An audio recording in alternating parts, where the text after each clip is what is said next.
pejuang kampus dimanapun kalian berada. Bertemu lagi dengan saya di channel ini.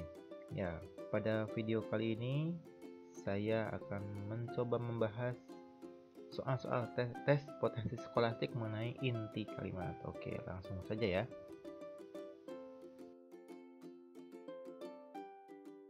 Ya, seperti biasa sudah saya siapkan soal berupa kalimat terlebih dahulu ya.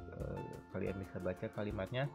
Kita harus segera menyiasati hal ini dengan memperkecil porsi atau menaikkan harga makanan yang kita jual. Oke, pertanyaannya adalah inti kalimat tersebut adalah. Oke, ini pilihan gandanya juga sudah saya siapkan. Ada 5 pilihan ganda.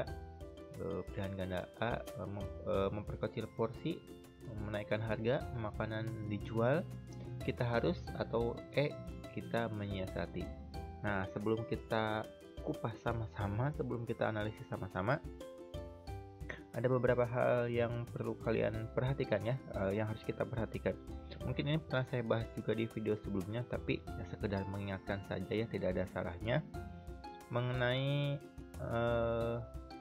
inti kalimat ya, inti kalimat. Jadi sebetulnya menurut teori inti kalimat itu, atau kalimat inti ya, ada yang menyebutnya inti kalimat, ada juga sebagian orang yang menyebutnya kalimat inti. Nah, dari sebuah kalimat itu sebetulnya cukup terdiri dari subjek dan predikat saja gitu. Jadi kalau misalnya kita menemukan sebuah kalimat yang hanya ada subjek dan predikatnya saja, itu sudah cukup sebetulnya menjadikan sebuah kalimat yang baik. Bahkan di dalam materi kalimat efektif pun kalimat itu sudah dikatakan efektif apabila terdiri dari subjek dan predikat. Jadi cukup dengan subjek dan predikat saja gitu.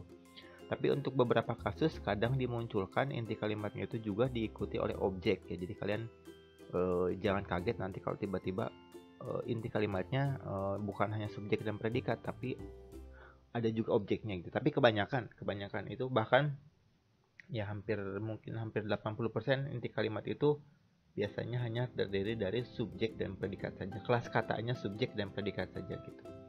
Nah, kemudian kalau ada pertanyaan, kadang ada yang bertanya, Pak, kalau subjek dan predikat itu letaknya apakah bisa dibalik, apakah bisa predikat dulu kemudian subjek?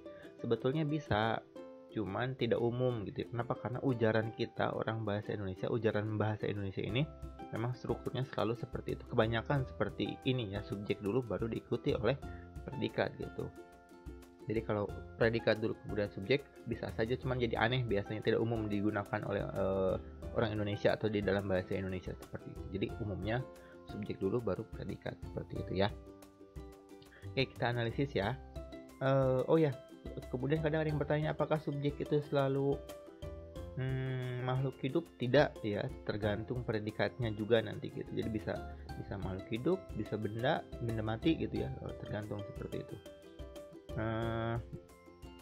Kemudian sebelum kita lanjut, kalian juga harus memahami ada kata-kata yang berjenis adverbia ya. Di sini contohnya ada kata harus dan segera.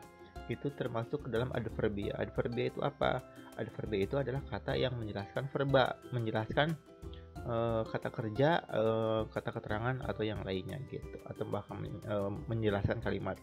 Nah, dalam sebuah kalimat inti bisa saja adverbia itu dihilangkan gitu, karena itu hanya penjelasan saja gitu, untuk menegaskan, bahkan biasanya seperti itu gitu. Intensitas, menjelaskan intensitas kadang-kadang. Jadi sebetulnya kalaupun tidak dihilangkan dan tidak mengubah makna, mengubah informasi kalimatnya, ya memang hilangkan saja sebaiknya gitu, seperti itu ya.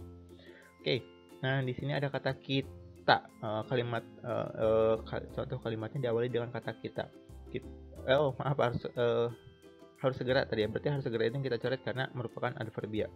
Kemudian kita ini ya subjek tentu saja, karena ya subjek itu di awal, tadi saya bilang di awal, kecuali kalau misalnya awal kalimatnya diawali dengan kata depan ya. Di video sebelumnya saya sudah jelaskan, kalau diawali dengan kata depan biasanya jadi keterangan gitu. Jadi kalimat ini kan tidak diawali dengan kata depannya. Kita itu berarti jadi subjek, seperti itu.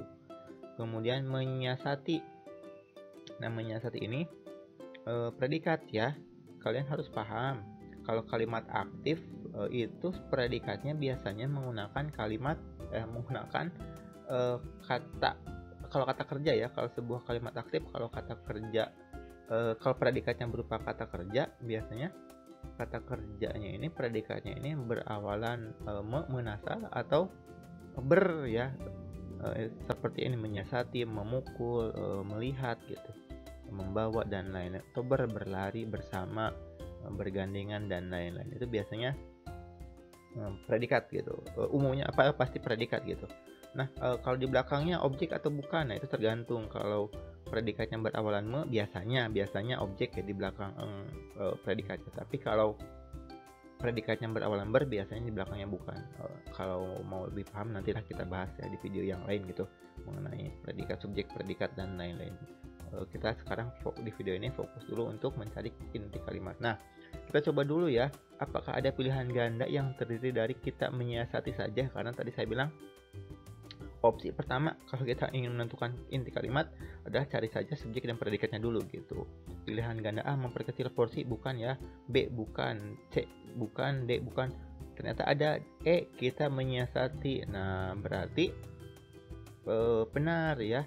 Pilihan ganda A ini benar. Jadi inti kalimat dari kalimat di atas adalah kita menyiasati subjek dan predikatnya. Kita subjeknya, menyiasati adalah predikatnya. Seperti itu.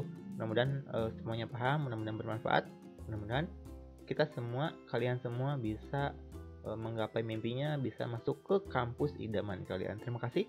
Wassalamualaikum warahmatullahi wabarakatuh.